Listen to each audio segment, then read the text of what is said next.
Jeffersonville, Indiana నుండి శుభ శనివారపు ఉదయం. ఇది జూన్ 27, 2026.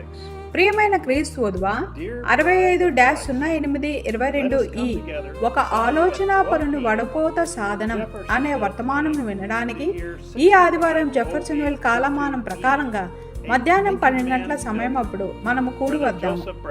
సహోదరుడు Joseph Branham, Jeffersonville, ఇండియానాలోని Branham tabernacle నుండి లేఖ ముగిసినది. మరలా కలిసేంత వరకు దేవుడు మిమ్మల్ని దీవించుగాక మరియు షలోమ్.